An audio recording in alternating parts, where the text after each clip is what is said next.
Welcome to Interior Analysis. I'm Evan Westman. I'm Jelani Kelly. And today we're doing Pirates of the Caribbean at World's End. So this is going to be the last of the pirate movies we do. I'm not that inclined to do on Stranger Tides. And I'm going to just say that, this is the end of the trilogy. I know there's more of them, but we're going to treat it that way in this. So, you finished watching this, a matter of minutes ago. Yeah. So, Spitfire reactions. What did you think of it? I hated it. You hated it. Okay. Yeah. It was long for no reason. I didn't really find it as interesting as the other two.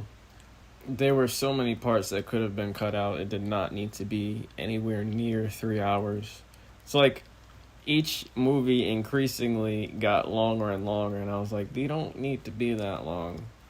In the beginning, they killed the kid, and that's hilariously effed up. I don't know why I made a note of that, but I was like, oh, they killed a singing child. That's pretty funny. And how dark that was. It was, trying too hard to be edgy, you think? Yeah.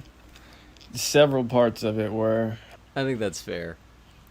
Commodore getting capped, that was like, okay. I felt nothing when that happened. Absolutely nothing. Will getting stabbed, I was like, oh, he's gonna come back. Because they can't kill Will. Yep, too much plot armor. Yep. Even though the two villains from the second movie died, the two main villains of, what was the English dude's name? The one with the wig? Oh, Beckett. Yeah, with Beckett and Davy Jones dying, the movie still felt incomplete. Maybe because I didn't completely understand what the hell was happening in the end. Even though they had 3 hours, it still felt like it wasn't finished.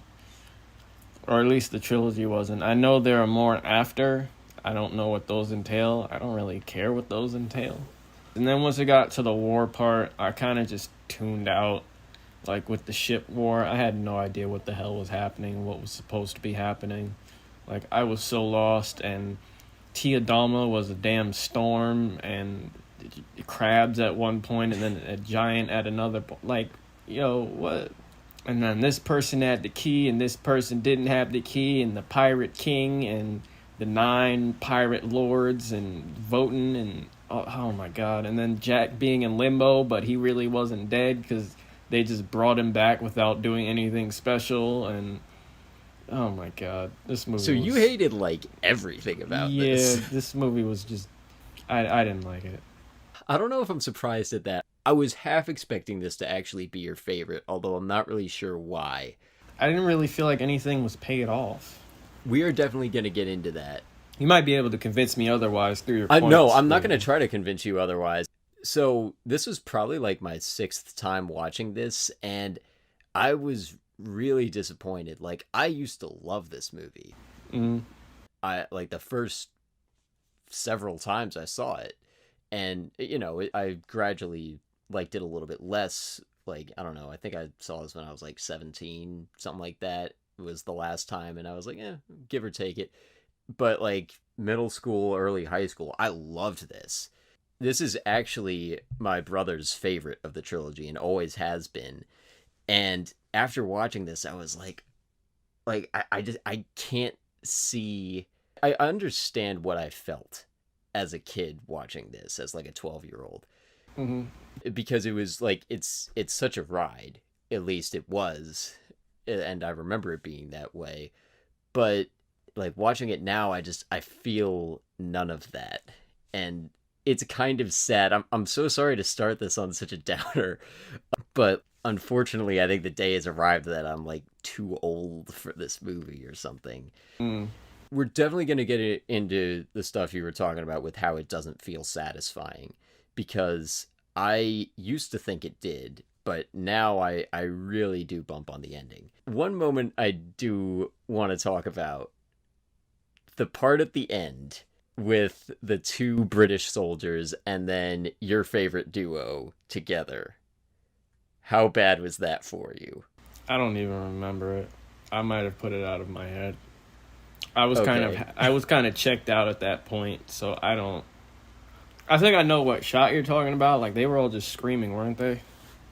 Yes, and like I totally forgot about that moment, and then I marked it when I saw it this past time. I was like, "Oh man, Jelani's just got to be like this is like everything you hated about it." Yeah. At least I that was what I was thinking when I saw it. Just one other bit of follow up from something you said in the Curse of the Black Pearl episode.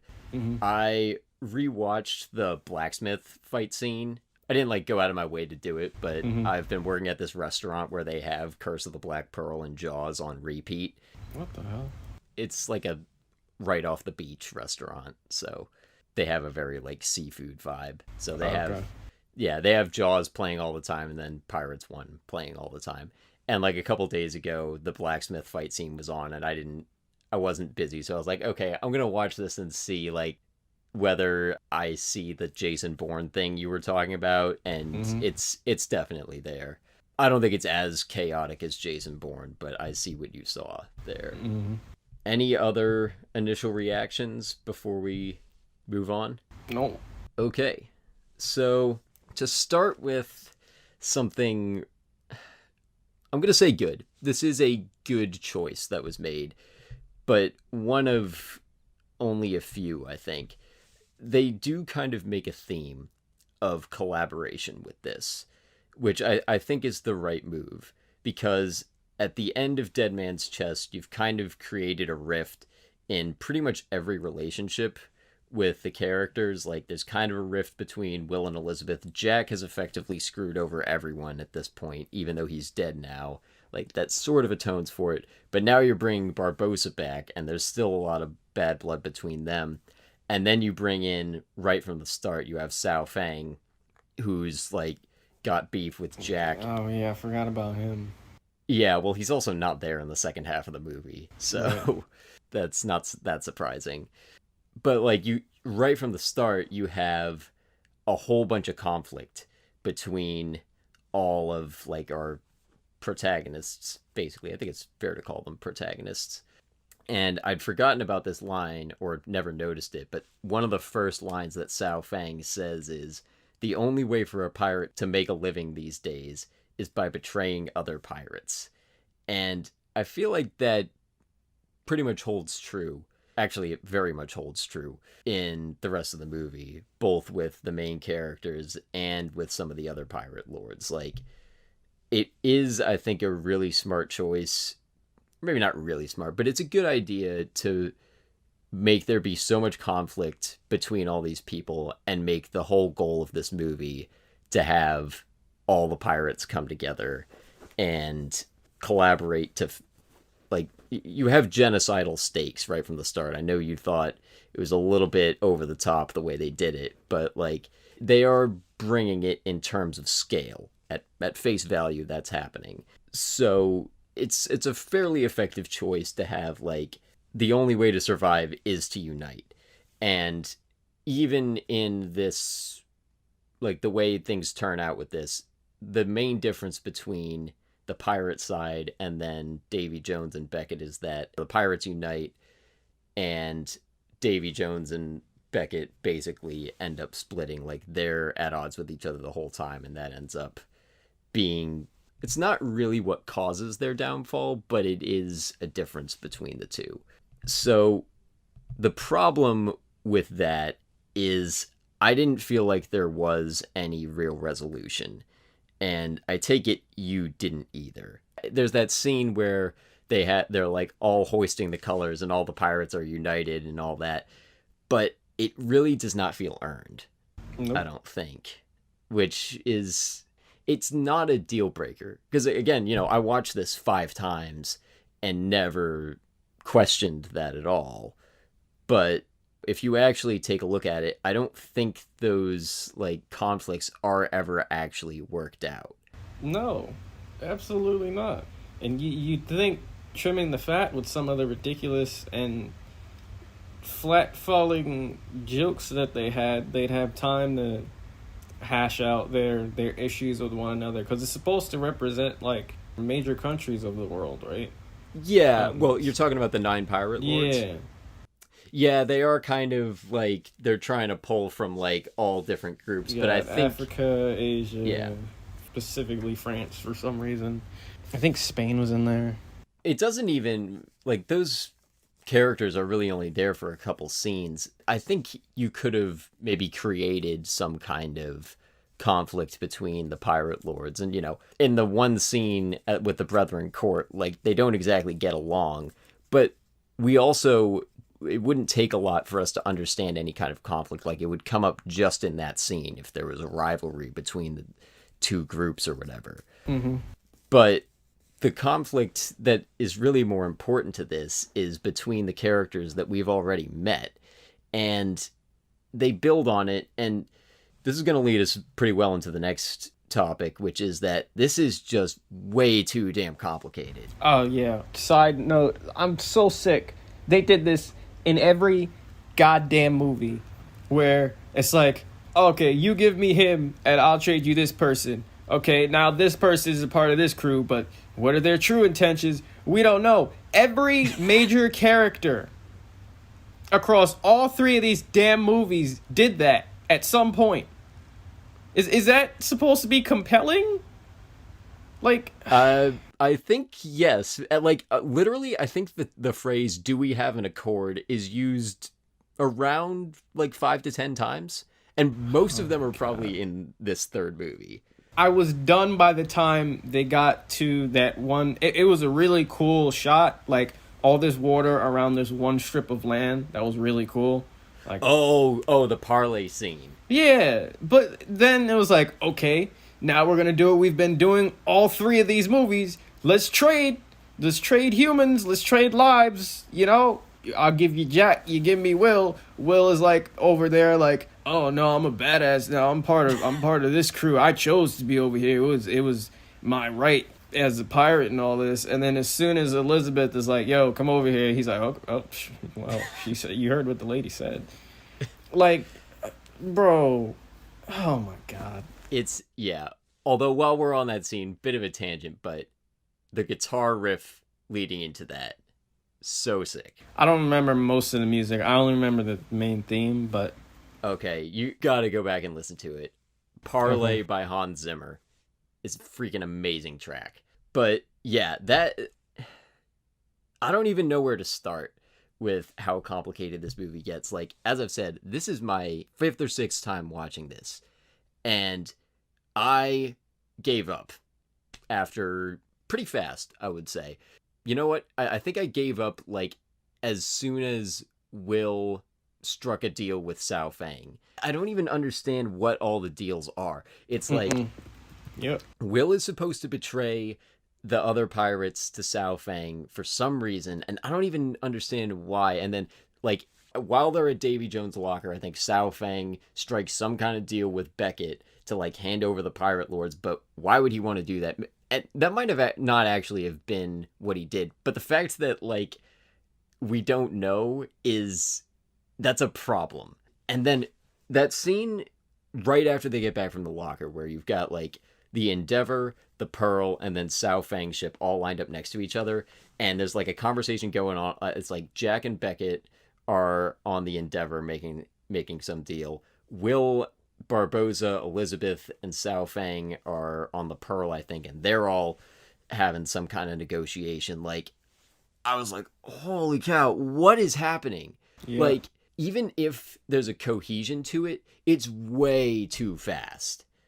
Like, the energy of that scene is actually pretty good, I thought. Like, it feels like something's happening. You can tell it's, like, building to something. But you don't know what the hell is happening. No idea. And also, like, I think in that scene, or at some point, I think there's, like, 3 separate people. I think Sao Fang, Jack, and Will, all 3 of them, at some point agreed to deliver the Brethren Court and all the pirates to Beckett. I think that happens. I don't remember any of the deals. I don't know who's Evan. I don't know, man. We may have already spent too much time on this because, like, there's nothing underneath all this. Like, I don't really understand. Actually, I kind of understand maybe why this happened. One good thing, it is a good thing about having all of these betrayals, is it does contribute to that theme of collaboration. Again, that ends up falling flat, but if you're going to have people come together at the end, it is good to make divides between them and make agreements that some fall apart and some don't. Like, that is, I think, the way into this. It's just the way they went about it is just not right. And I'm pretty sure the reason for that is that this got rushed into production. Like, this came out 1 year after Dead Man's Chest, which is fast. And Dead Man's Chest was only 3 years after Curse of the Black Pearl, which, you know, that's long enough that they would have had time to work on the script. But 2 in that time it's fast. And this was the biggest budget movie ever at the time it came out. And I think it's still in like the top 5. I think it maybe got passed by like Endgame and Justice League. So, you know, of course they had to make it. Wait, when was this out? 2007. Oh. I think it held the record for biggest budget for a long time.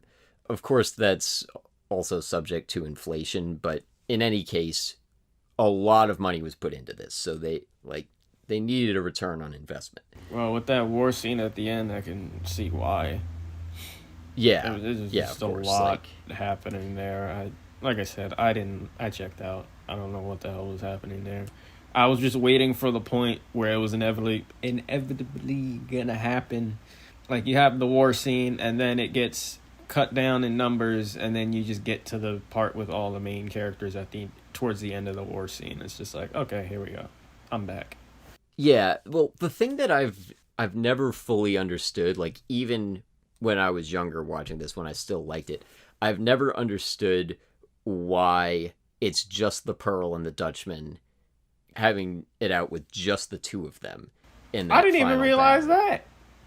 Like, they were the only 2 ships swimming around Calypso, right? Well, the Maelstrom, which I guess, like, I think you're supposed to assume that that's caused by Calypso. I thought it was Calypso. And when I saw that, I was like, no, that's Charybdis from Greek mythology, not Calypso, but okay. Well, I think the Maelstrom was kind of, I almost want to say it was their Kraken for this, like the thing they really wanted to do. And, you know, they were just like, we have an unlimited budget, let's go nuts. Let's make a whirlpool battle that's like, I don't believe a single frame of that has any, like, live photography in it. That's got to be all computer generated. They also said before that scene, let's make her giant and then have her turn into crabs and fall into the sea. Yeah, and then, like, the other thing that's a little bit dumb about that, and yeah, let's get into it now. Like, when that happens, they immediately give up, and then the wind starts blowing, and they, like, nobody makes the connection. Oh, wait, maybe she's not mad at us. Maybe she is on our side. And even then, it is unclear, like, is the Maelstrom supposed to help them or hurt them? Right, because they say, oh, we have the wind on our side. That's all we need. That's what Gibbs says, right? Yeah. And then they immediately cut to Beckett receiving word that, yo, Beckett, the wind's on our side. He's like, oh, really? Okay, cool. Let's attack him. Like, whose side is she on? And then she starts making Davy Jones wet by raining on him. I'm gonna defend that slightly. Somebody absolutely fact check me on this, because I have no idea if this is true, but I think theoretically the wind is on both of their sides, because I think to make a maelstrom, like, scientifically, you would have to have the wind coming from, like, 2 opposite directions or something. Fronts. Something like that. That might be complete BS, but, like, maybe they did. Obviously, like, this isn't something where they would go and actually research that. At least I don't think. But then again, they probably spent a lot of time on the Maelstrom, so they probably did at some point think, like, hey, how do these actually work? I don't think it mattered how... You think they were looking into science when they had a giant lady turn into crabs, Evan? No, but I'm sure they tried to create a Maelstrom that felt real. And to their credit, the Maelstrom does look pretty good. Like, I don't think it was really what this needed. Like, I would have taken more Kraken over the Maelstrom any day. Also, when the hell could Davy Jones start phasing through objects? That was nowhere in the last movie. But now he's kind of teleport, phasing through cages and phasing through steering wheels. I think it may have been slightly established in the second one. Like, you'd think he'd use that all the time to just spook the hell out of people or something. Well, he or, does, not get hit by a sword. In the second one, there's the part where Jack is looking through the telescope at Davy Jones, and then he's right there on the Pearl. Yeah, that was freaky. It's not quite what you're talking about, but like those are two different abilities. I'm looking at it from a superhero perspective. They're at least connected. Teleportation and phasing? No. Okay, I guess not. Fair enough. They created that, but he's a sea.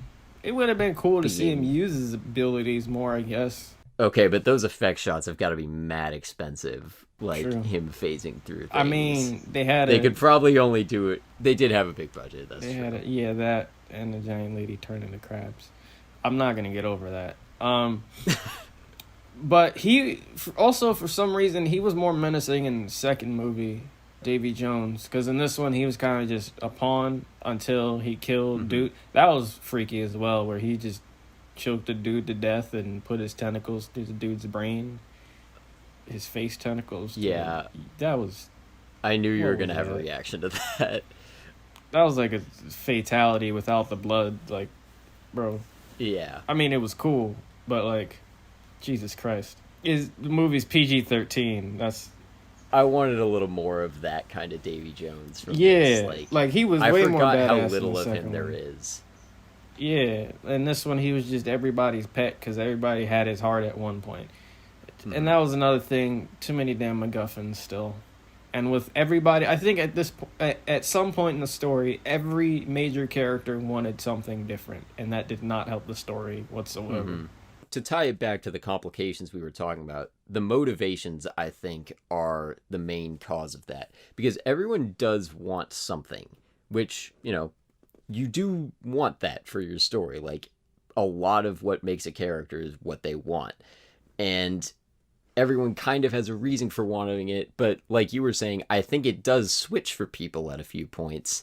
And also, like, they all seem on board with, like, different parts of other people's plans at different times. Like, sometimes the pirate lords and, like, Jack are okay with releasing Calypso, and sometimes they're like, that absolutely not. Right. And that all got really confused, especially, like, it felt to me, and I'd have to go back and actually confirm this, but it felt like they were just kind of using mostly Will, but also Sao Fang a little bit, just kind of however they wanted. They were just like, something needs to happen. Let's make them want this.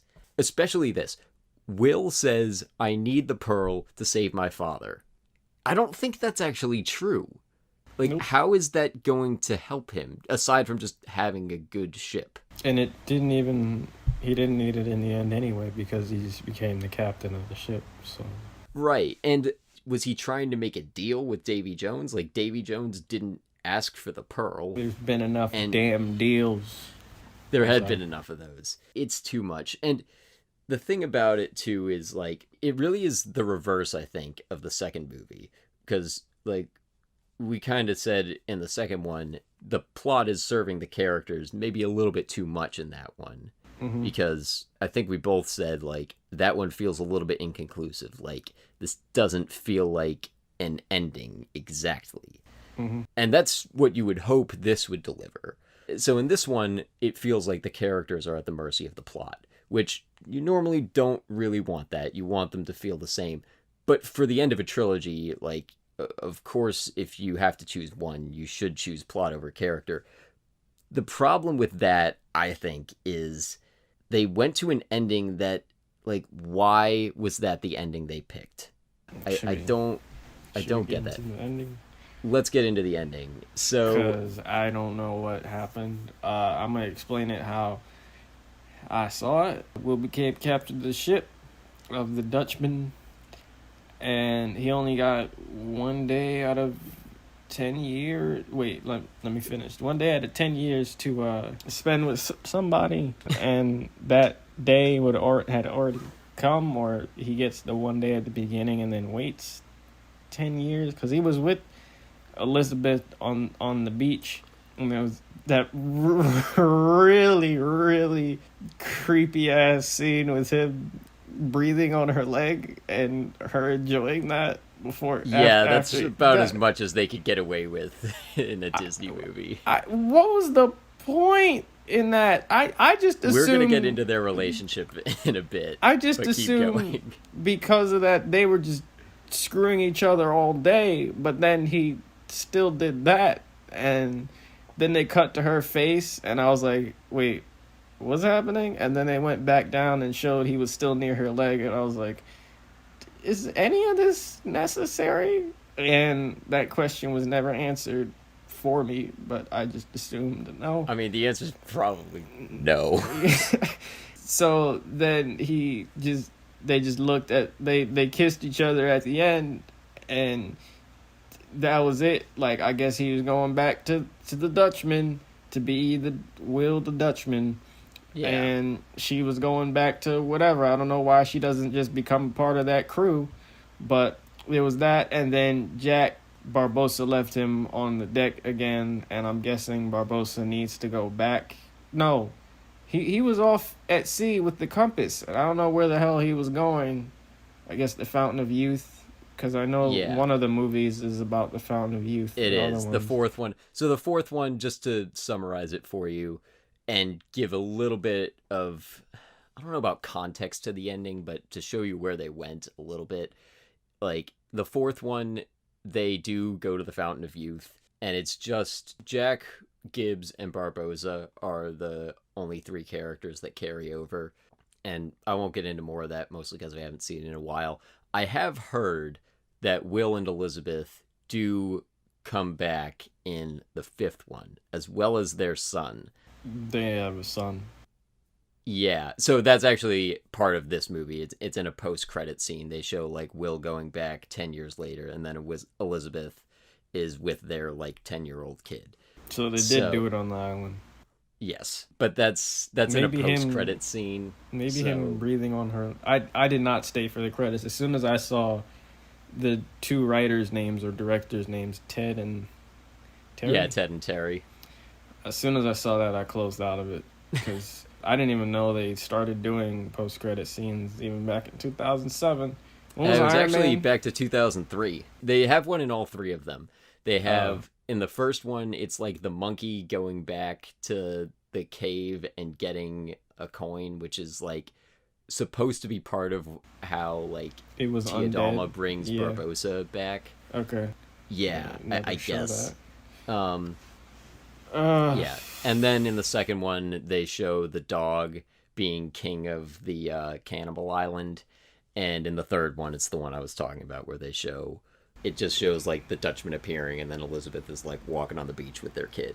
Maybe him breathing on her leg got her pregnant. I don't know. I mean, these are days when the stork apparently still existed, so, like, there's always that. There was one very funny scene I'd like to point out. Well, not very funny. It was just, it made me chuckle in the moment, but other than that, I was frowning the entire movie. With Barbossa, when Jack came back on the ship and they were arguing who's going to be captain, then Barbossa whipped out the telescope, and then Jack whipped out a small telescope. Yeah. That one actually doesn't get old. Like, I still laughed at that one, even though I knew it was coming. And then he comes back later with, like, the two telescopes together. God. But then Jack and Gibbs, and then Jack smack talking those two women that have been hating him for years, but still wanted to hang out on his ship. Yeah, I think they just did that to like, have a third round of the slapping gag. It wasn't funny. It's never been funny. Fair enough. But, like, in a way, I applaud them for trying. And then Gibbs went back with them, and then Jack just sailed off on his own on a dinghy. Yeah, and so let's get into that a little bit, because I feel like you're supposed to think that moment is resonant, as in kind of calling back, because the first shot we see of him is when he enters on a sinking ship. Yeah, and he's on, like, almost the exact same kind of boat at the end, with, like, probably the same thing he started with, like, rum, the compass, and his sword, and now he's got the charts too, but that's kind of trivial. But why is that his ending? Yeah. Because they actually kind of, and I never really noticed this before, they kind of try to have an arc with him in this, where he's got like a second chance at life now, and he's debating like, should I stab the heart and live forever, because now he's got an even intenser fear of death than before. And there's that line from his dad. Right, that old looking dude that kind of shut down the pirate lord meeting was his dad, right? Mm-hmm. Okay. And he says like, it's not about living forever, it's about living with yourself forever, which, good line, ties in with it. But then at the end, why doesn't, like, I feel like there's an opportunity to have him do something that would like make him be able to live with himself forever. Mm-hmm. And I don't know what that is, but that felt like that ending and that buildup really don't connect to each other. Mm-hmm.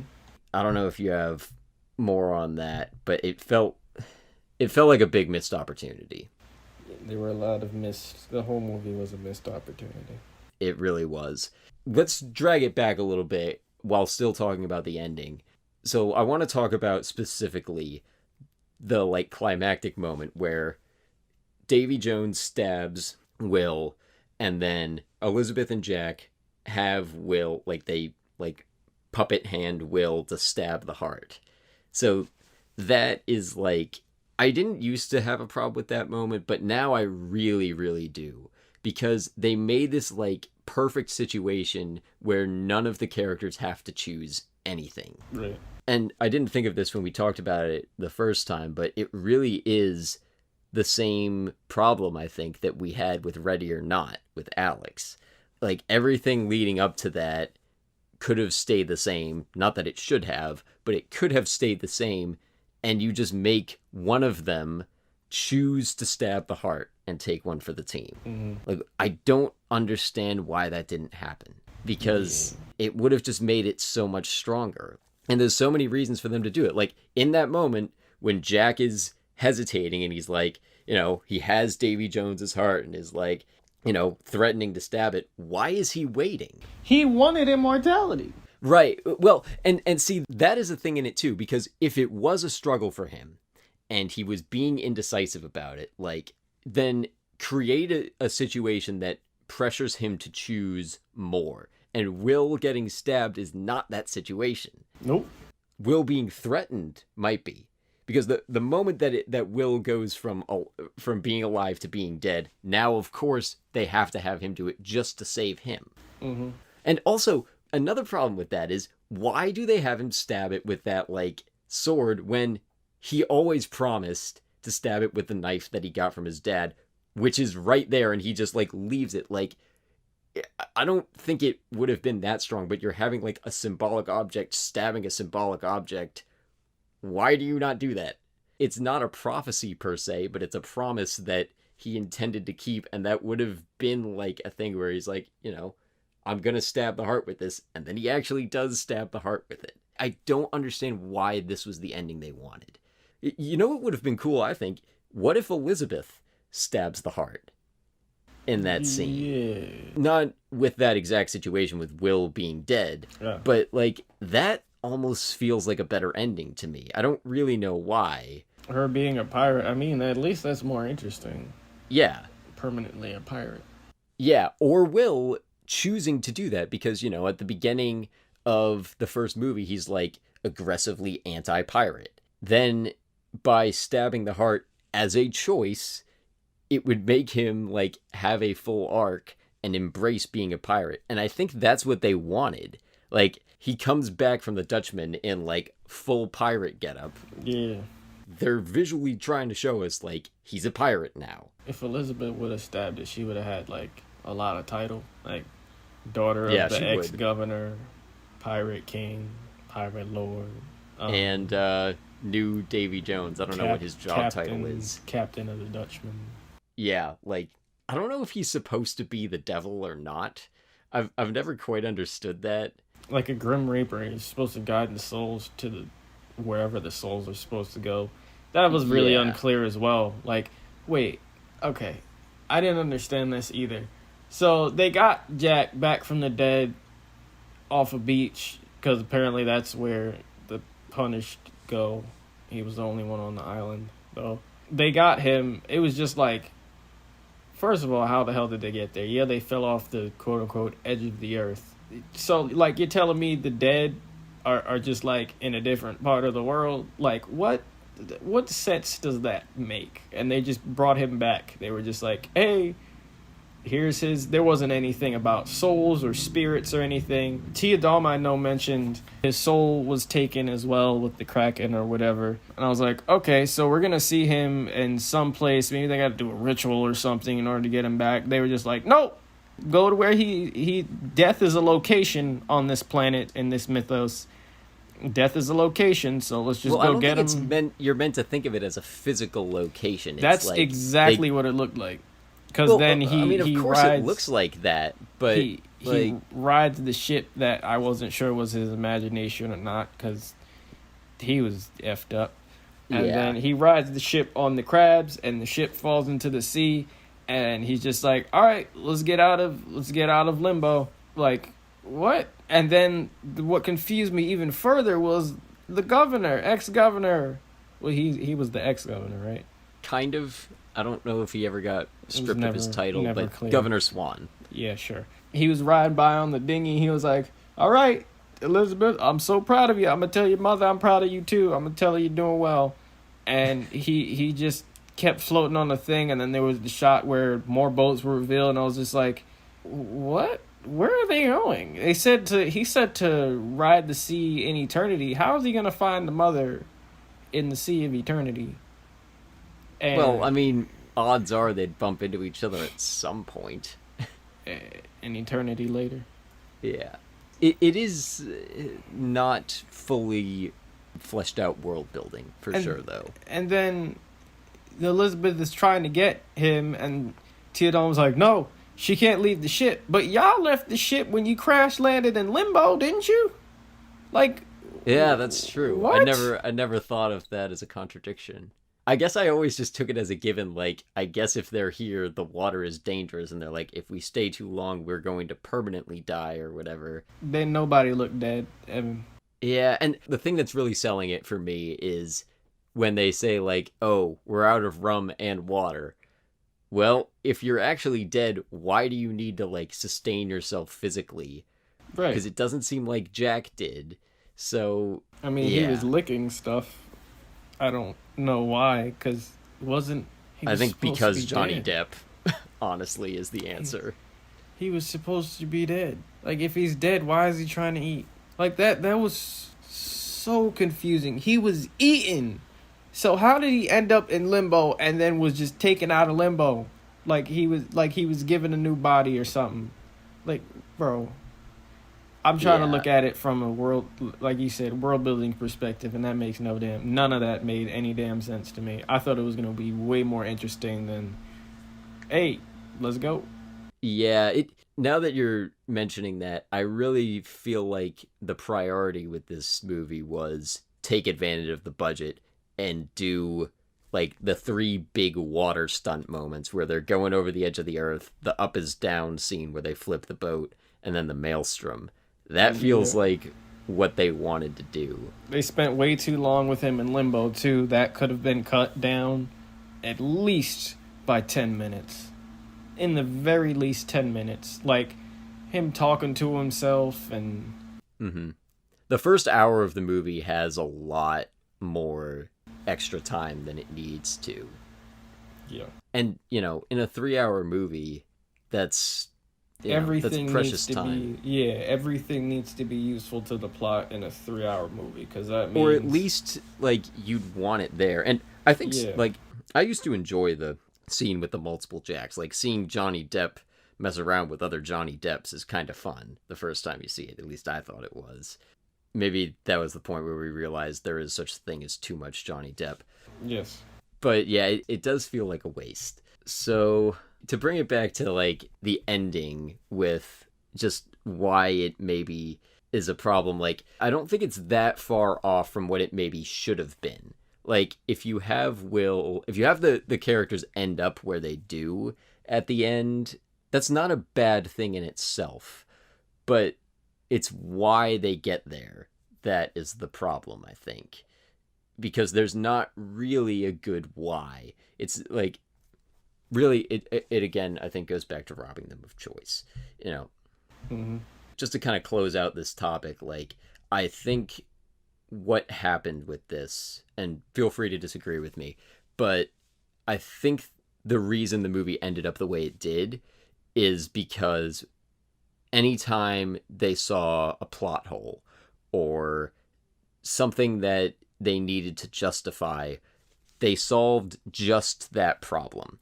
It was never taking a look at what is happening in the movie as a whole. Like, what I think they should have done is maybe written 2 more drafts of this, gone back and done another iteration and be like, okay, what is a better way to combine all these elements? Because I think the elements that are here are good elements. You know, I know you're kind of trashing on Tia Dalma being Calypso and all that, but, you know, they clearly wanted that from the second movie. If you go back and watch the scene where they introduce her, you see that they knew right away that she was Calypso. I did not. I might have to. I know you probably didn't see it the first time. I don't think you're meant to, but like, if you go back and watch that scene, like, That's not gonna happen. I'm sorry. fair enough. But like, you can tell that their intention was always she is Calypso, and I think it's okay to tie her in. I think it's okay to have the whole Brethren Court thing, and even having like the Maelstrom battle at the end. All of those things are okay elements themselves. They just mix them in a way that really did not work well. Yeah. What they needed to do was, instead of making a new treaty anytime they realized there was a problem, they could have taken it back and been like, okay, let's maybe cut it down to like a few major things that happen and make it a lot simpler. Yeah. Like, if they had restructured the whole thing, they could have solved all of the individual problems. That, I think, is like a major writing lesson to take from this, is like, take a look at your whole story instead of just being like, oh, this is a problem. All right, I'll write a scene to fix this. No, rework the whole thing if that's a problem and fit it in a better way. It's going to be harder, but it will be worth your time. That's the takeaway I have from this. So, yeah. Anything else on the confusingness of this and, like, the bad ending? There's probably going to be more, but not right now. Okay, fair enough. I mean, I wouldn't expect that you've found all the issues with it having just watched it like an hour ago, and there's a lot more to find. Oh, one thing I want to return to real quick, just because it came up sort of at one point. So that scene where the Kraken is on the beach and Jack and Barboza are there. So I'd never really thought of this, but theoretically, depending on how long it takes the Kraken to digest, Jack is standing like 10 yards away from his own corpse in that scene. Oh, yeah. I never really thought of that. And of course, it might not be true, but it might. I don't know. I thought that was worth mentioning. Wait, that Kraken was on the beach of the Limbo, right? Limbo? No, that was in the real world. That was like a little bit after they got back. Oh. So he did just come back and oh my god, that's what's effing with me, man. So if he died inside the Kraken, who gave him a new body in Limbo? And He why just was his soul? respawned. Yeah, He respawned. I guess when you put it like that, it makes perfect sense. But nobody's going to say logic. respawn in this game, or in this In the game, yeah. Yeah. That's like when you die in team deathmatch, you come back and you pick up your old weapon and you see your old dead body from the last time you died. Yeah, exactly. It's just like a video game. I don't know. I know that doesn't actually answer your question. I mean, for their story-wise, no, but the way you compared it kind of makes sense. I don't know if that's canon or not to their thing. Yeah, I don't know if there's such a thing as like Pirates canon. I don't think it has that kind of fan base. I hope not. I want to make a canon pun right now, but nothing's coming to mind. No. One final thing on the Kraken while we're touching on it. I wanted more Kraken in this, but I actually do like it better that it dies the way it does. It's Evan. disappointing that I stand by this No, statement. no. How cool would it have been if the Kraken was in the Maelstrom scene, Evan? That would have been the coolest thing ever. Like, okay, not the coolest thing ever, but it would have been absolutely awesome. Evan. Kraken Maelstrom. Okay, now I'm even more disappointed. They so should have done that. They just killed the Kraken off screen. The monster that was a beast in the second movie was killed off screen. I know, and I am disappointed there wasn't more Kraken, but I still... You're making it harder for me to stand by my statement. But I do stand by it that I would rather have the Kraken die off screen than have it die being lame. Got it. And have the heroes defeat it in a way that didn't feel consistent to, like, how badass the Kraken is. I think they get as close as possible. At the end of Dead Man's Chest, I think they get as close as is possible to killing it. Mm-hmm. And I'd rather it maintain that status of being, like, so unstoppable. As much as I want more Kraken, it at least isn't lame. And I think that that's the only way it would have been able to die off screen, because, like, unless you bring in, like, some other sea monster to kill it, which is basically the whole plot of, like, that Godzilla movie from last year. King of the Monsters? Yeah. I saw that.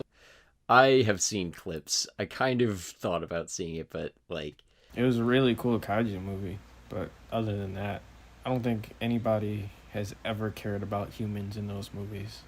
Yeah, I wonder why they even bother at a certain point. Like, nobody is there to see that. Just make the monsters fight. Yeah. Make it like UFC or something. Godzilla versus Mothra this week in the theaters. Okay, a month from now, we got Godzilla versus King Kong heavyweight title match.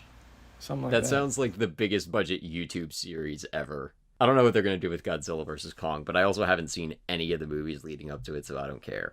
Only one I haven't seen was the original, well, not original, but the new first Godzilla. I saw Kong Skull Island and I saw the King of Monsters, but I didn't see the first Godzilla. Odd how I saw the second movie without seeing the first, but the second movie filled me in with really like 3 lines of dialogue as to what happened in the first. And I was like, oh, well, didn't need to see it. I don't expect that you missed much. It was probably... I think I heard there's, like, barely any Godzilla in the first one. There never like, is in the first they basically show as much of him in the actual movie as they did in the trailer. Yep. Or something. Well, that's what I'm assuming. I can't confirm it. But moving on, sorry. Yeah. Anyway, the Kraken is cool. I want more of him, but I'd rather... Like, I'm okay with this ending. So, this next topic is... Oh my God. Yes, I see you're reading ahead. No. This has been a long time coming. It's highlighted in gray. Oh, because That's not death. symbolic of anything. It's death, Evan. Oh my God. Okay, topic just to fill you in what we're talking about. We're talking about Will and Elizabeth's relationship. Which, yes, I've highlighted in gray on the Google Doc. That's not meant to be symbolic of anything. Death and depression and garbage. Wow, I really did set that up as like, yep, they have a very lackluster relationship. I see the irony now. Lackluster. It has no color. It really does not. So, no shine. I have a feeling you're gonna have a lot of jabs to make with this.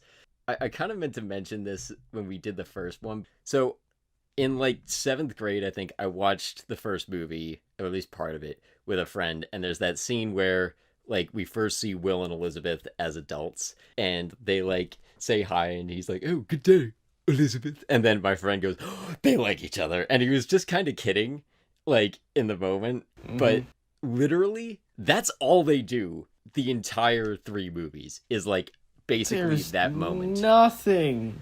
There really is nothing. The reason that I think we don't feel any connection between the two of them is, and it's not the only reason, but it's the only one that I think I can like articulate, is we never get to see them just kind of exist together. Like, I don't think they have more than like 6 scenes in the entire trilogy with just the two of them together. And that's kind of a problem. And in a way, for the plot of all those movies, it makes sense to separate them. But if you're gonna do that, you need a moment where it's not just, they like each other. Like, it's gotta be, oh, they actually have something. There's nothing earned about them.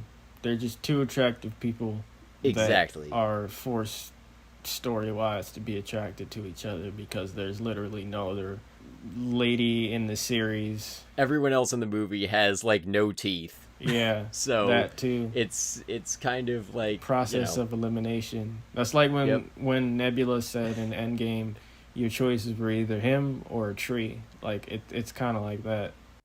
Yeah, and like I think we're getting to a point now where like you can have a movie or an action movie without a romantic subplot. Yeah. 2003 was definitely not that time. 2007 was still not that time. I don't remember which movie I saw where I was expecting the characters to like make out or something at the end, but I remember thinking, wait, why are they not together? It was a male protagonist and a female protagonist. What's going on here? And then as I got older, I started to appreciate that more and more. Like, where it's like, yeah, of course, all they've done is punch other things side by side for 2 hours. Right. Like, they have nothing in common besides punching. Right. I think Blade did that. The second Blade or third Blade did that. Or the first one. I don't remember which Blade did it, okay? I don't remember the Blade movies. I haven't seen any of them, so I can't help you there. But yeah, it was Blade and another female protagonist, and the person I saw it in a review, and the person reviewing, I think it was Nostalgia Critic, was like, okay, go ahead, you earned movie, you make them kiss now, because all movies back then felt the need to do that, and they kind of just was like, all right, appreciate you, see you on a rooftop at the end of the movie, and it was like almost setting it up, but they just kind of said, nope. They were like, all right, appreciate your help. Peace. I almost feel like that's... Okay, actually, no. That's not worse. Because, like, I think it's okay to like, have a connection between, like, two characters that's not romantic. That's a good thing to have in a movie. Mm-hmm. But it, like, also... They all... Like, those relationships also tend to not have chemistry, so it's, like... In an emotional sense, you're giving us the same thing, just without, like, the trailer shot of them kissing, basically. Which I'm fine with. If they have nothing in common romantically or... Yeah, don't force it. Yeah, don't... Yeah. And I think you can tell, like, when it works and when it doesn't. Like, one of my favorite on-screen relationships, and I think one of yours, is...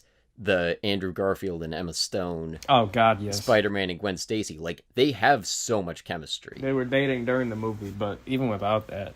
But even without that, there are moments that are written into that movie where it's just the two of them kind of being together, and you're like, okay, like, yeah, there's something here. And that's why that relationship works so well.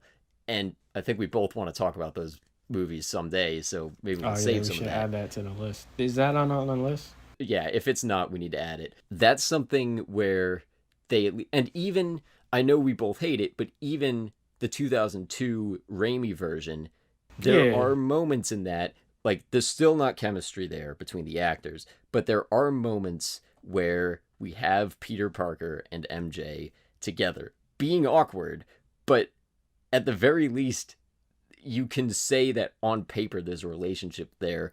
Will and Elizabeth don't have a moment like that at all. I think one of the most telling scenes is the last scene with Elizabeth on the Black Pearl saying goodbye to all the pirates. Oh, yeah! She was about to make out with Jack!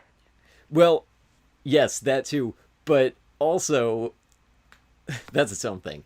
But also, like, all of those characters, like, Pintel and Rigetti are like, oh, goodbye, puppet. And then Barboza says, Mrs. Turner, like referencing that thing, like how he called her Miss Turner when they first met. Like, it's a callback to that. And then Jack referencing, like, oh, no, once is quite enough. Like, their kiss at the end of Dead Man's Chest that ended up killing him. Like, there is something that can be referred back to with all three of those characters What is that moment with her and Will? I don't think it exists. Him breathing on her leg.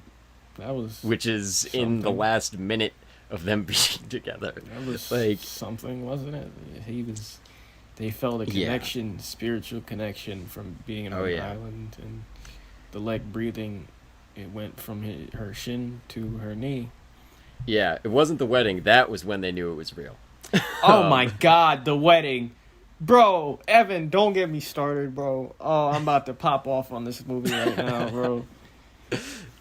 Okay, go ahead. Oh go my ahead. God.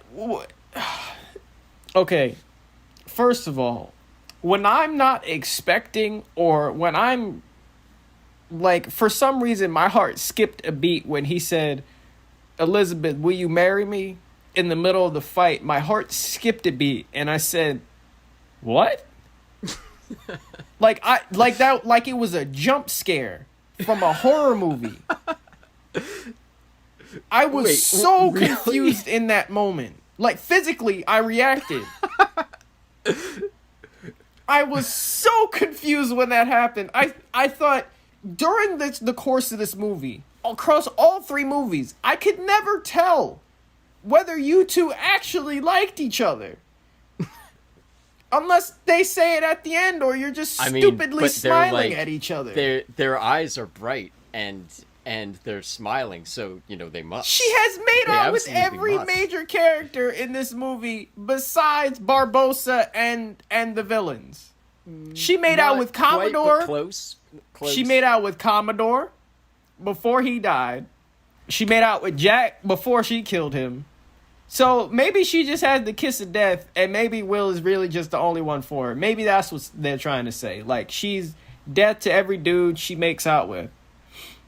And even Will was dead. Will was technically dead. I'd never noticed that pattern. You're right, though. Like, all three of those characters die within like a minute after they kiss her. Yeah. Sao Fang, Jack. Oh yeah, she did kiss Sao Norrington. Fang too, bro. What? Oh my God. I think you may have just cracked this. Oh my God. And Will was technically dead. How many times did she make out with him? They cut his heart out. He was dead. I mean, he's technically immortal now, but he's like a zombie, technically speaking. It took a little more. It took a little more for him. It took getting married for him to actually lose his plot armor. But and even then, not really. Wow. Wait, let me go back to the wedding. Okay, so I physically reacted like it was a damn jump scare because I did not see that coming, because they had expressed nothing to each other the entire trilogy. I was going to say movie, the entire trilogy. And I'm also the entire movie. Yeah. Where is this coming from? Where is this coming from? And then she agreed. She was like, he said, "Will you marry me?" And her next line was Barbossa, not yes. It was Barbossa. No, her next line is, "I don't think now is the best time." Oh, yeah. That first. Which, I don't think... totally fair. And then, like, I think that was a moment that they wanted also. Like, the wedding in the middle of a battle scene, which is cool at face value. Not when it's not earned. It's not earned, but they clearly, like, choreograph that scene. Also, Hans Zimmer carries that scene with the music. Like, go back and listen to that too, because like, or I know you don't want to go rewatch the scene, but rewatch it and just listen to Hans Zimmer's score there. We're going to talk about him in a bit because he must be talked about. He just has a library of just bangers. Yes, but like, he carries that wedding scene. Like, take away the score there and it's just like, it wouldn't work. Keep going if you have more on the wedding scene. Yeah. So then Barbossa's like, "I'm a little busy," and he's trying to fight the pirates off, and then they say their vows, and he doesn't even say you may kiss the bride or you're now happily married or whatever. He just says just kiss. I don't know if that made it official. I don't care if it made it official. None of that made sense. And then they made out in the middle of the battle scene, and all of a sudden they just have all of this room around them with, it's like a circle, perfect circle of people fighting around them, but from a good distance away. So they have a perfect shot of them making out like this was an earned scene. And I wanted, Evan, this is bad when I wanted this to happen for the movie and the entire trilogy. In that moment, I just thought, somebody stab both of them. Please.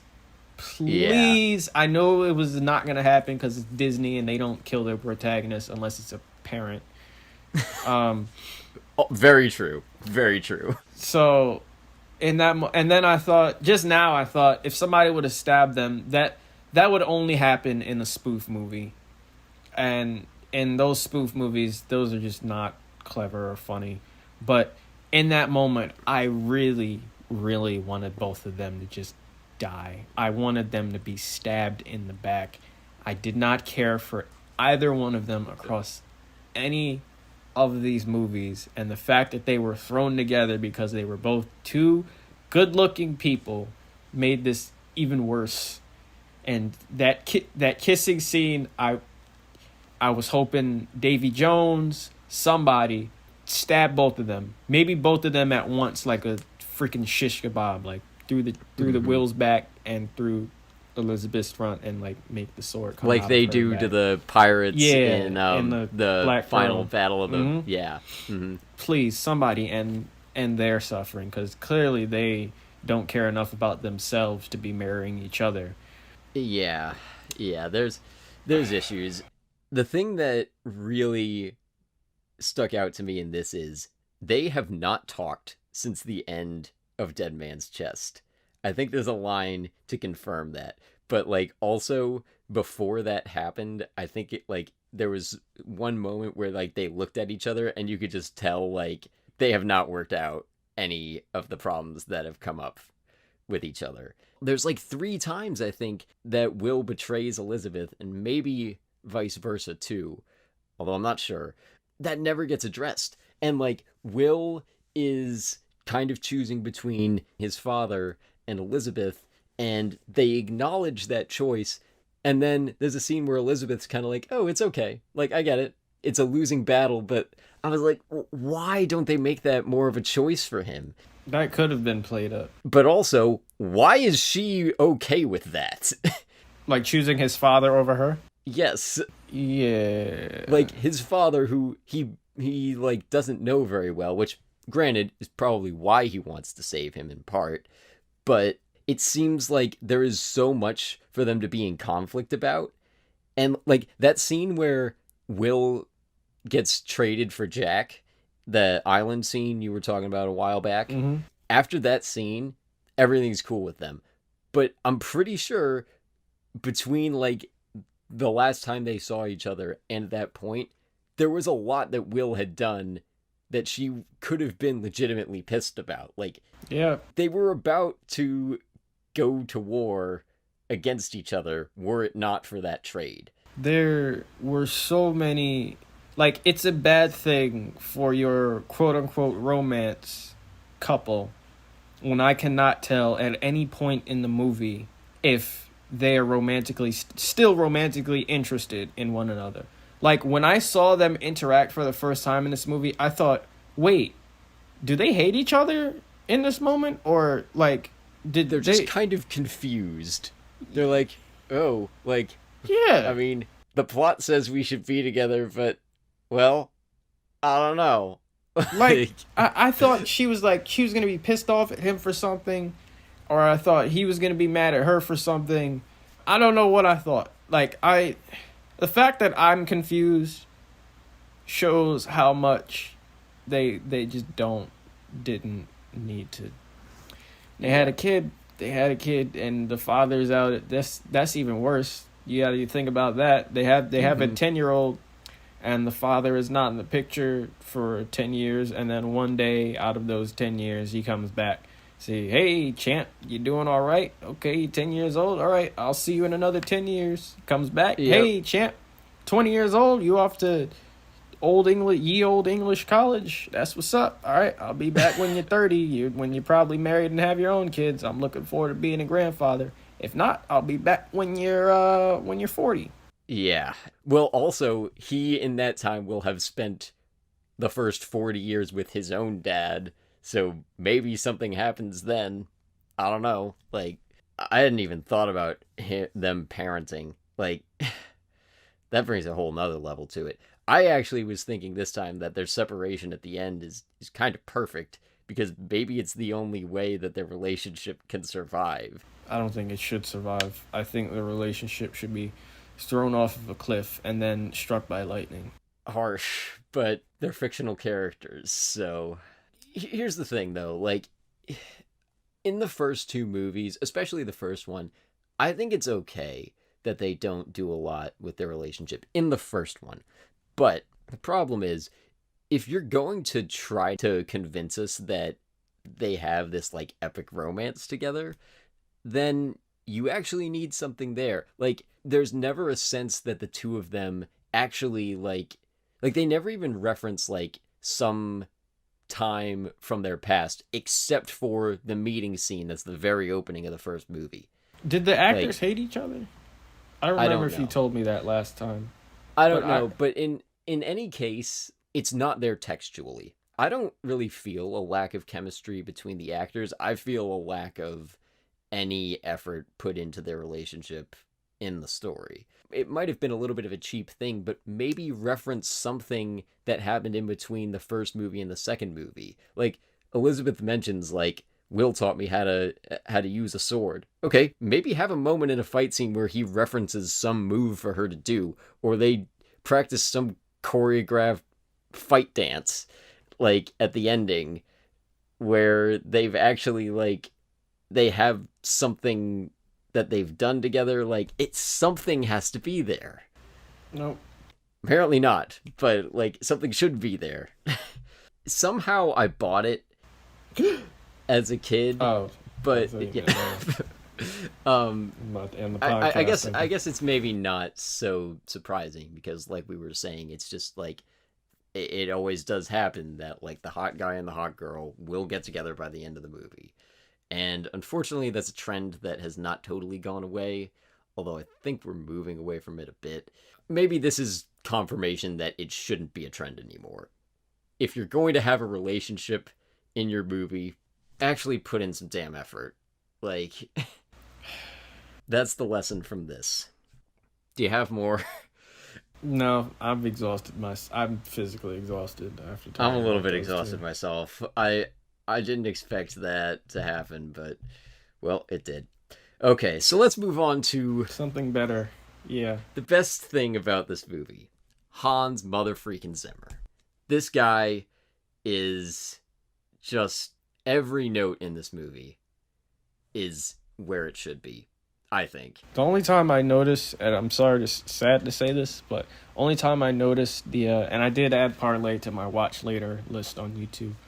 But only time I noticed the music was with the theme being played, or whenever Jack Sparrow was doing something, his theme being played. But that was no fault of his. That was because normally when I don't notice the music in a movie, I'm either invested in the movie or not paying attention, and this was the latter. So yeah, I'm not gonna say you should definitely like add it, but this is the score for all three of these is really good. And in this one, they actually don't use the one everyone knows from the first two. They use that song at the beginning that all the people going to hang sing. They use the melody from that in a really cool way. I don't think I noticed that the first time I saw it. What's that song from? The one you're talking about in the beginning? Yeah, I think that's an original for this movie. Oh. I'm pretty sure that's not a thing from anything else. The song was dope, but then the kid died, and I was like... So you want me to cut that out? No, it's fine, because I laugh at how dark thing... Like, I'm not... Because I wasn't invested in this series at all, I sometimes find really dark things really funny. Because like you said, like when we mentioned it before, it's when it's trying to be that type of edginess, I can't help but laugh. Like somebody dying in a horrific way, like when Davy Jones strangled that one dude with his face tentacles. Just like looking on, like not watching the movie from like a viewer's perspective, just somebody wrote that in, like, and then the kid hangs. Like, and then Davy Jones strangles the guy with his face tentacles. Like, that's, looking at it from a writer's perspective, that's just hilariously dark and effed up. I know it's effed up. That's what makes me Okay. sane. Okay, fair enough. I wasn't questioning that, to Yeah. be clear. Anyway, Hans Zimmer with this score does, like, he takes that song and uses it throughout the whole movie in a way that I think is really good. It's not that similar to the score from the first two movies, which in a way, like, I kind of would have liked having the main Pirates theme playing at the end of this just at face value. But the music in this is really good. Like, I mean, of course, like, It's Hans Zimmer. yeah, it's Hans Zimmer. Of course, it's gonna be good. I like that he both has movies under his belt that we both enjoy. Like, Yes. well, your favorite being many, Inception. yeah, And Interstellar, and, well, there's just tons. But my favorite track list being either The Amazing Spider-Man 2 or Man of Steel. yeah, for sure. And, like, I'm not a fan of Man of Steel, but I do love that soundtrack. Hans might be one of the only things that I have nice to say about that. I haven't seen it in a while, so maybe that's not true, but just warning you. Yeah, like, literally not a note in this trilogy is out of place. And I've listened to these soundtracks a bunch of times, and I'm not a music person, so maybe someone, like, feel free to disagree on this, but, like, even if you don't like one of these movies, like, really good score. Yes. That cannot be denied. We could say more, but, like, we'd just be repeating, like, Hans Zimmer is the best, basically, for another few minutes. We get it. He was the He's best awesome. part of these movies for me. Yeah, yep, he was the best part. So this is, like, the first series that we've ever done on the show, and these three movies, as I think we have seen, are very different from each other in a lot of ways. So I want to take a few minutes and look at the entire trilogy and say, like, what are we taking away from it? Mostly from, like, a storytelling perspective. I mean, that's what I have. I don't feel like there's a whole lot of life lessons embedded in these. I would not follow any of those life lessons. I mean, don't be an asshole is a good one. Well, that's kind of a given. a life lesson from, Like, don't screw people over. don't be a pirate Kind of, or be a pirate. I don't know what the... it is a little thematically confused in some things. I think that the theme of the second one Don't be a Commodore. works pretty well. And, like, the theme of the first one, like we talked about, like, I don't think it's the greatest theme, but I think the first movie does a good job with conveying that theme. And, like, yeah, the second one I think it has the strongest theme to it. But do you have anything, and I know you just recently finished this trilogy, so it might be a little early to ask, but do you have anything, any, like, takeaways you feel like this series offers? Build on your romantic relationships. If you know you're going to end up having the two characters. If they knew, like they knew from the very first movie, that Will and Elizabeth were going to be together, they should have known to build on that. And not have her make out with every other dude that she saw. Yeah, they should have scheduled in some time for them to actually work on their relationship. That is, we've said that a lot. That and set it on fire and then buried it. Yeah, just to build on, just because that was going to be one of my takeaways too, is, like, you can't just say these two people have a relationship. You have to show it. Because that holds true beyond them too, I think, in this. Like, that holds true for Will and his father. You know, and granted, there's not a whole lot there because they don't really know each other. But if you're going to have Will be so passionate about saving his father, maybe give them a moment too when they first meet where it's like, oh, I've been missing having a father in my life, and have us feel that, or I've been missing having a son in my life. Because I think the two of them believe that, but there's never a moment where we feel that. Now that I think about it, was there any good relationship across this trilogy?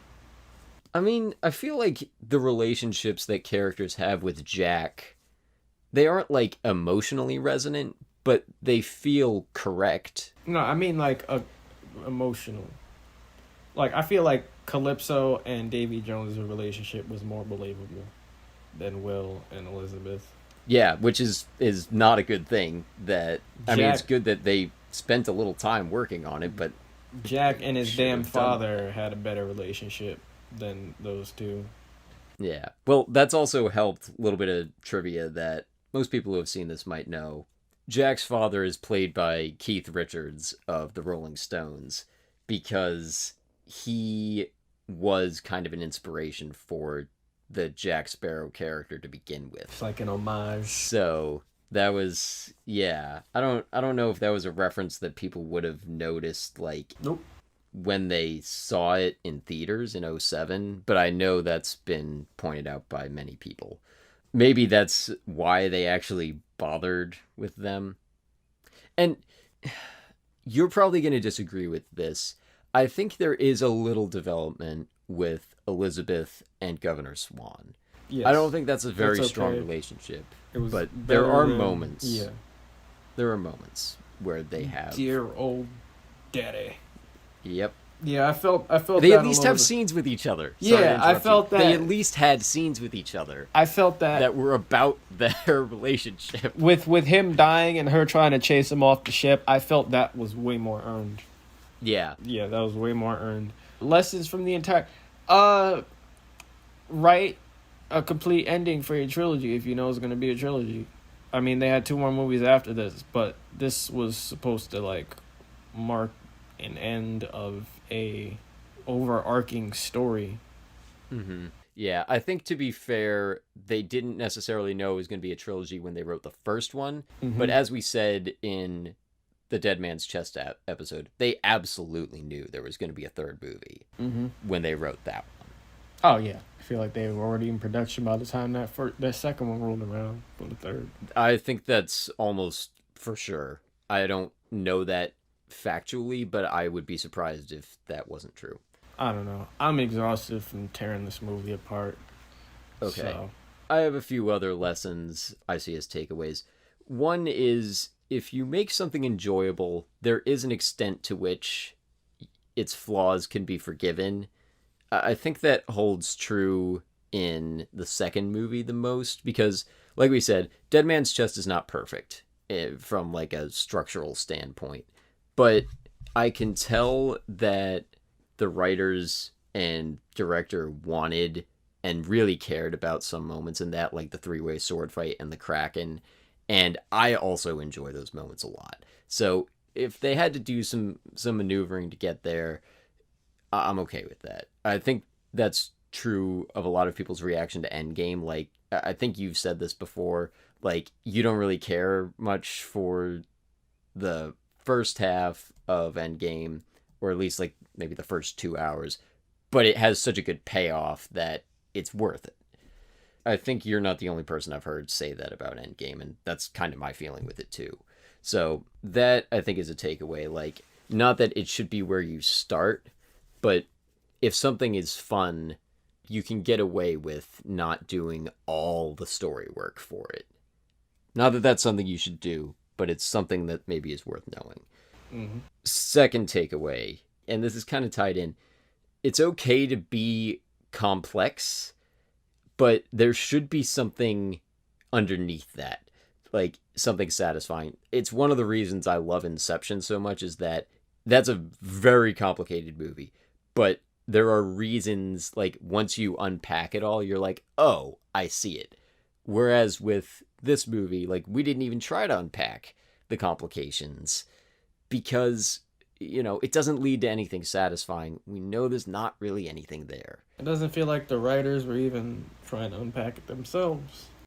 I think they probably did try, but I think at a certain point someone just said, we got to make this. Mm-hmm. Like, and to build off of that, this isn't so much a writing lesson. This is more like a studio thing that I hope that studios do.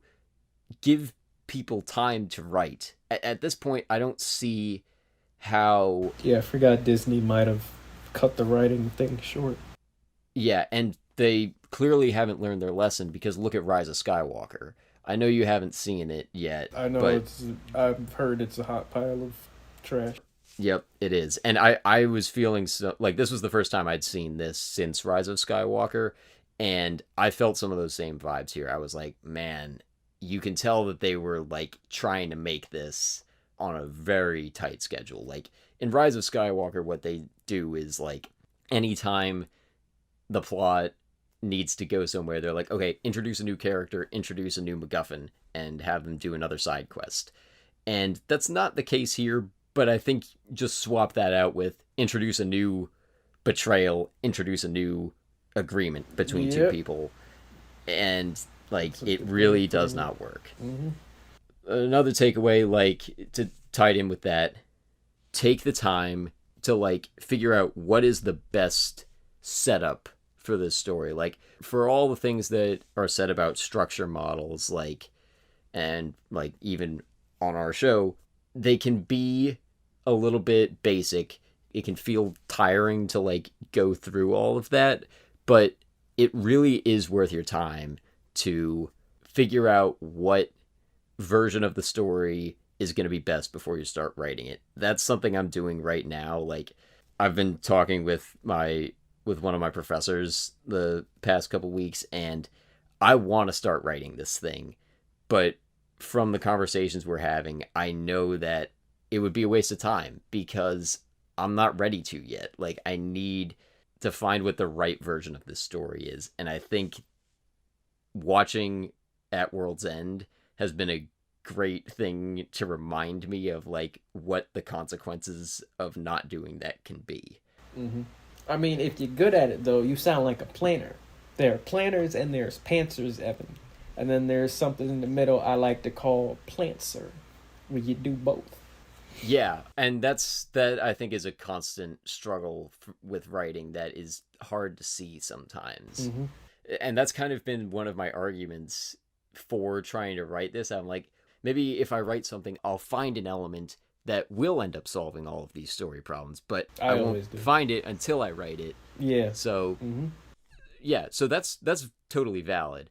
But I think if you can, it's a more efficient use of time if you can find those elements that you need, Especially on something phase. Of this scale, Mm-hmm. yeah. And especially because you have so much set up. Like if you're starting something from scratch, you can mess around with as many elements of it as you want in a lot of ways. Like you can recreate new things. In the case of the second and actually all of these movies, because it's based on IP, there are certain things you're like, okay, I have a limitation here. I'm starting with this. Only pirates. In that case, I think you absolutely should plan.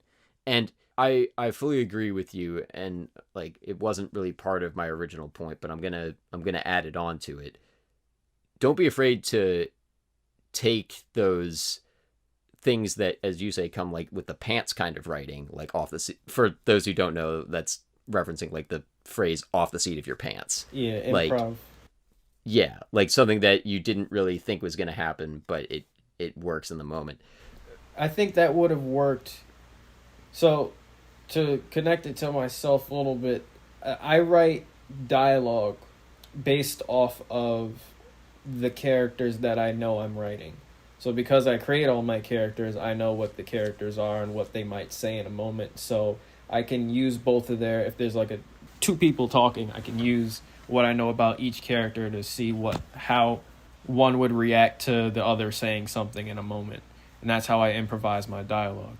Yeah, and that's I think that's a really good strategy because, it's dialogue. It's not like the characters don't know what the other one's going to say in a conversation. Of course, you have like there should be kind of an improvisational feel to it because it's not planned. Yeah, I think that could have helped Will and Elizabeth's relationship, some of that, like improv for their dialogue, they're a little cutesy here and they're talking about this thing here that has nothing to do with the plot, but you're showing, their relationship a little more, which I'm fine with. A dialogue, I learned through school that dialogue is always supposed to serve the plot in some way. Whatever they're talking about is always supposed.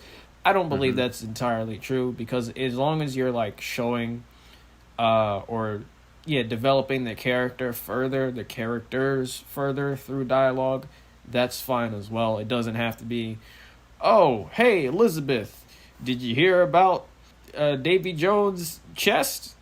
We got to go get that. Oh, Will, that's so great you say that, because I think we should go get that as well. Cool. Yeah, you don't want the Yeah. exposition to feel like exposition. Right.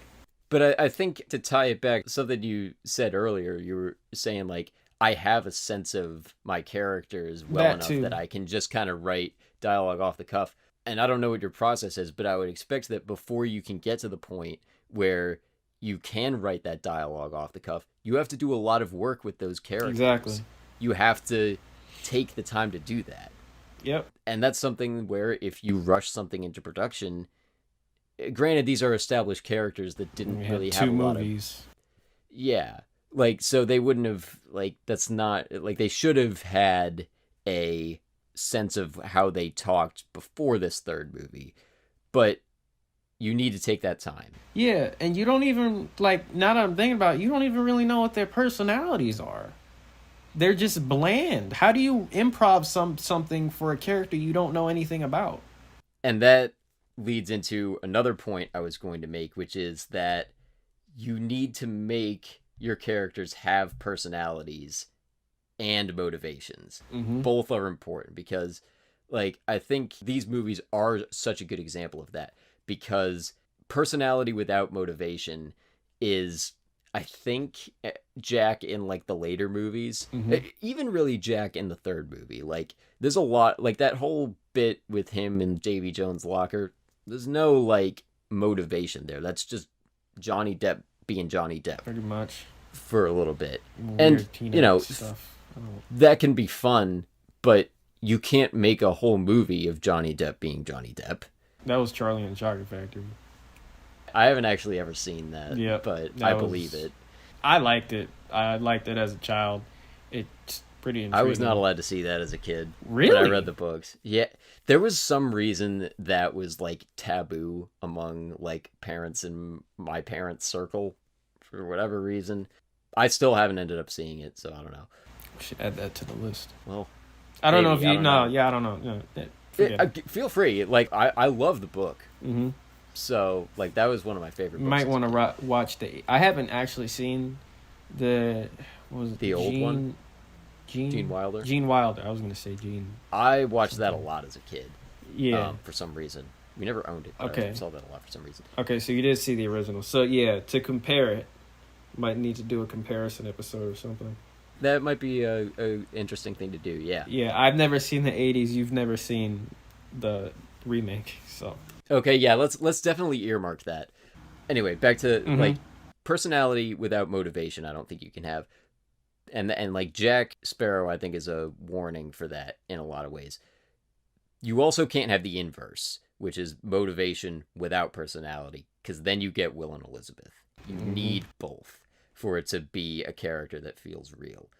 Especially when it's a major character. Like, you know, Pintel and Brigetti don't need motivations. They're there for their personality. I know you don't like them. Oh, they're but, the duo? Yeah. You know, you didn't need them to be motivated. And in some cases, like, you don't necessarily need Beckett to have a personality. I think he does, at least more than some other What characters. is that, villain? His personality is villain? Fair enough. His personality is generic, but it is there. Mwahaha. I mean, The you mustache can say that twirling it's kind. uninspired, but it at least is there. I don't understand his death scene. Why would I don't they try either. to make that so beautiful?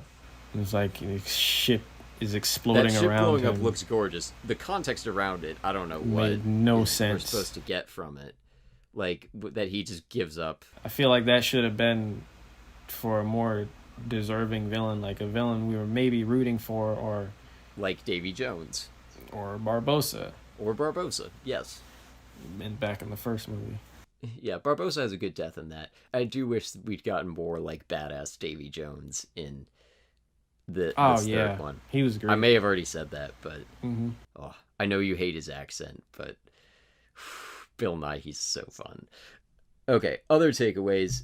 focusing on theme is a good thing that gives things direction. I think the first two movies are a testament to that, and the third one too, because like they are trying a bit with a theme. They may not be the best themes, but I think when these movies are successful is when they are working in accordance with a theme. Mm-hmm. So that's a takeaway. Another takeaway: try to make your plot and character work together. We've talked a bit about how sometimes they're kind of clashing with each other. And I think that's a constant struggle no matter what you're writing. So I think a good takeaway for this is try to make them help each other instead of hurt each other. I don't really know how to do that. Like, not to say that I've never done it, but I don't feel like I have a good technique for how to do that, but I think it is something to strive for. Mm-hmm. Most of the time, I don't know, I try to find a balance. I let... It's kind of like the whole Planters thing, the combination, where I'm planning the plot out. I'll plan the plot out and what the characters are supposed to do for the sake of the story. And then, like, I'll balance that out by maybe changing some things around when I get to the actual writing. Because I'm getting into the minds of every character that I'm writing for that story. So I'm like, well, what's the decision would they actually make here? Like, I might have to end up changing something here or there. Mm-hmm. And I think it depends on what type of writing you're doing. Like, for yours, at least from what you've told me, you do a lot of long form stories with your characters. So you have a little more room maybe to play around with, like, oh, they actually might not do this, so I'm not going to force them to. But when you're working with something, even as long as a trilogy, sometimes that's not enough time for you to make the character specific choice.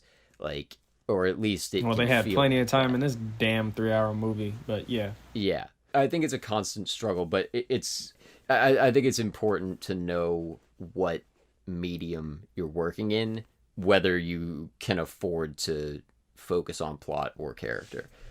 It's kind of a constant struggle, but they should help each other, although it's very hard to do that, I've found. Smaller lesson: give characters interesting and specific ways to approach and deal with problems. I think that comes up the most with like the main trio, and I'm gonna add Barbossa to it. Like, I think something that is true throughout all three of these movies is these characters take character specific approaches to meeting their goals.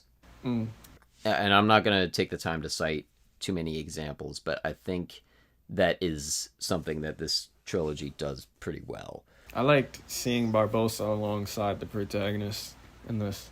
I always like seeing the villain somehow find a way to become a part of the main squad. Like, well, this is an anime example, but like Vegeta joining Goku and the Z Fighters in Dragon Ball Z. Or I was thinking Loki in Avengers, because I know that too. I haven't really seen him in the movies where he is like helping kind them, of squatted but I know up that with them happens. in Ragnarok. A little bit of Ragnarok with Get Help and all that. Yeah, so I think having characters be specific in how they do things, not just what they do, is a good takeaway. This is another one. Making something functional, making something interesting, and making something entertaining are equally important things. And I think this trilogy really offers a good spectrum for that, because we have, like, the first movie is functional. Like, I think it's a little bit hard to pick apart, like, oh, this doesn't make sense. You aren't, like, paying off this thing. Everything's paid off in the first movie. Yeah, it follows the rules too. Yeah. But as you said, and I agree with this, that one is kind of boring. Like, it's doing kind of the standard thing. So it works, and, you know, it's good, but it's nothing amazing. And I think that's kind of what's happened with Marvel. They're always making Curse of the Black Pearl. They never make Dead Man's Chest. And they probably never will, I don't think, at least not within the MCU. Wait, what is Dead Man's Chest in this analogy? Dead Man's Chest, I think the reason why that one is my favorite is because it is kind of like, it's not totally functional, but it's functional enough and it's doing something interesting. They really pushed for some kind of non-traditional structure in that. They got some moments in there that were really cool. and mixed up, like, had an ensemble cast that worked together story-wise in sort of a different way. A way that's been done a little more now, but in a Mm-hmm. big movie, I think it was not breaking new ground, but I would expect they had to fight for that a little bit and needed the success of the first movie to have permission to do it. I think the lesson here is like do something interesting because you need to do something interesting for people to actually be interested, but also you can't throw function and like actually telling a good story to the winds, or else you get the third movie, which is just chaos. Do you think the second movie would have been better or worse if Barbosa was part of the protagonist like he was in the third movie? Oh, I never thought of that. Yeah, do you think it would have boosted it? I think it could have, because if he wasn't the like main villain and still let Davy Jones shine as the main villain, then yeah, I don't know. I'm not seeing. it's fun watching him though. It is fun watching him. I'd be interested to see a version of it with him in it. I don't know how he would fit in. Right, I'm saying excluding like how he died and everything in the first movie, just having him be a part of the thing with the same motivations and all that. Like, Yeah, well, I mean, I think the could've- thing that's stopping me is I don't understand how he would be incorporated if he didn't die in the first movie, because like that, like if he doesn't die in the first movie, that takes away like how all the other main characters enter the second movie. Maybe it would be better though. It really might. I think more Barbosa would be good, although he's in on Stranger Tides and what was even the Dead Men Tell No Tales is the fifth one, but I didn't see that, and they don't really do as much with him as I recall. He's kind of checked out in those two, at least from what I've heard and remember. But that would be interesting. Yeah, just to reiterate my lesson there, like I think it's a good idea to absolutely make some, like, try to do things that haven't been done before and do things that aren't expected, because I don't think almost anything in Dead Man's Chest is expected. That's a movie that's hard to predict, maybe a little too hard, because some of the things come a little out of left field, but it's doing interesting things, and it kind of works, like not fully but enough. So you should have both, because with only one you're either going to be boring or you're going to be total chaos. Last little lesson: make your villains consistently powerful. If you're going to kill off the Kraken, don't do it in a lame way. Kraken has a weak spot. Somebody punch it. Exactly. That's basically Smaug and the Hobbit, but that's another conversation. Very, very good counterexample there to the Kraken, I would say. But yeah, like, if you're gonna make your villains powerful, like Davy Jones, and even Beckett, like, make them consistently powerful. Like, the ending of the third one where the entire armada just gives up, it's like, the armada could probably take them. So it feels a little bit lame when they just are like, oh, we're giving up.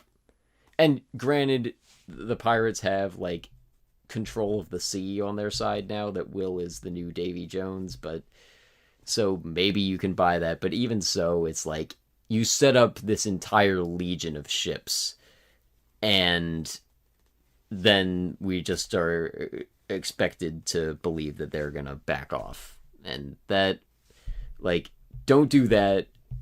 Do what they did with the Kraken if you can. Or better yet, have the Kraken in the Maelstrom, like you were saying. And if they kill the Kraken, like, make it hard. As hard as it should be. They shouldn't have killed the Kraken anyway. I think it should have just been a force. Like a powerful force to not get rid. They can't get rid of. Okay, how does this sound? The Kraken is there in the Maelstrom battle, tearing it up, and Will stabs Davy Jones' heart, and then the Kraken turns and absolutely wrecks the Armada. Oh, that would have been, yeah. That's the ending I would've been- want now. Yeah, I want that ending now. that would have been better. It would have made more sense too. Like with the Armada just giving up. Oh, our captain's dead. Nobody. I kill would him. say it's too big a budget, but, you know, cut out some of the other big budget things and let's do it. Get rid of the Johnny Depp 20-minute scene. I don't think it was 20 minutes, but it felt get like rid of 20 Davy minutes. Jones' locker and replace it with the Kraken tearing apart the British Armada. And you have a And then you have a cut down ending. on some of those damn deals. Yep. It takes so long in those scenes too. It's like, you have something I want, and then another 10 minutes goes by and it's like, well, you have something I want. And the 20 minutes later, they're like, perhaps we could make a deal. And it's like, yo, yeah, like you guys got a whole nother, like, you couldn't have cut down on this. Like, I know you actors, you act and you're taking your time singing lines and all that. That's great. But you can't cut it to where it takes less time between them speaking about this damn deal that they need to get to because there's so many freaking deals in this movie. Like, Yep. Too many deals. I feel like there's a lesson in there, but I don't know how to articulate it outside of cut it down, make less than 10 deals. I think they focus too much on what was the dude? He was Chinese, I believe. Sao Fang. Yeah, they focus too much on that too. Yeah. I think. Yeah, he didn't feel like I think introducing a new character is a good idea. But they didn't use him the way that they should have in terms of like plot function, which is all he's really there for. And then killed him. Yeah. I felt nothing when anybody died in this movie. Mm-hmm. I was weirded out with... Yeah, that's definitely a problem. And I was weirded out with Beckett's glorious death. And then everybody else, like, once Will got stabbed, I felt absolutely nothing still. I was like, oh, look at that. I think I did as a kid, but... Well, as a kid, yeah, I can understand that. That's like seeing Spider-Man getting his ass kicked in the first one. Yeah. Yeah, I felt nothing with anybody's death. Once Davy Jones died, I was like... when I saw him fall over, I was like, oh, there he goes. Yeah. Bye, Davy. Yeah, so, okay, to build on that a little bit, one other lesson, give your characters hard choices. Or give them choices at all. Because that is the major thing that I've said it before already. That is the thing that is really missing from this movie, is robbing the characters of choice needlessly. Final lesson, hire Hans Zimmer. It's never a bad move. You know what's funny? As soon as I thought, you know what? Unless one of the lessons should be hire Hans Zimmer for these movies, I read that in your notes and I was like, yep, we agree there. Yep. Hans is perfect. Maybe not perfect, but about as close as you can get. Final question, and I think I know the answer to this, but I'm going to ask it anyway. The second movie ever. Second one's your favorite? Yeah. So I think our order is the same, 2, 1, 3. Yeah. 2, 1, 3. That probably wasn't my order that I would have given beforehand. I think the second one's always been my favorite, but I probably would have said 2, 3, 1. Clearly, that's not true. Any final notes? Nope. I am physically exhausted. Same here. Just a few wrap-up things. Our next episode is going to be Last Airbender Season 2. Have you started? I have. I'm a few in. It's still good. Water time. Yeah. After that, we're going to be doing Spotlight. That's my next pick. It's slowing things down a little bit and just doing one movie. I don't know what Spotlight is. It's the movie about the Boston Globe investigating Catholic priests back in like 2002. It won Best Picture 2015. I think it's one of the rare cases where that title was deserved. So it's good. Definitely check it out. And then after that, we'll be doing Last Airbender Season 3. You can subscribe, rate, and review on Apple Podcasts. You can like us on Facebook. Follow us on Twitter at INTAnalysis18. You can follow me on Twitter at Davos Watson. And where can people find you? Follow me on Twitter at Jelani T. Kelly. Follow me on Instagram at Based Phoenix. And I'm on Twitch at JBasedPhoenix. Boys Season 2, September 4th. It has been announced. I saw one of the first looks. Which one? There was one with Black Noir and there was one with Stormfront. Stormfront. That's the only one I've seen. No, you got to see the one with Black Noir, Evan. That was the second one that was released. Evan. Bro. Evan. I'll definitely check it out because I know I know you're gonna want to do that. I'm telling you. Yeah. So damn hype. It's a little far off, but I'm hype. It's not that far off. September. Wait, what's today? Considering July, the way things are getting August. released Oh, right yeah. now, that's soon. Mm-hmm. That is a 2 months. Yep.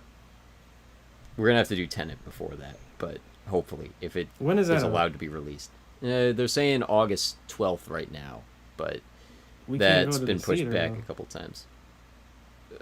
I think he Is came it- with a mask on. I don't know. Either way, we're doing Tenet once it comes out because I am too pumped for that. Oh, also, weird bit of trivia. We're recording this on Jeffrey Rush's birthday, so shout out there. He's I Barbosa. feel like I Yeah. was like, I feel like I should know I who saw that is. today. I figured it's worth mentioning. Anyway, that was a weird thing to end it with, but if that's all, we'll see you guys in the next episode with Last Airbender. Arg mateys. Was the rum always gone?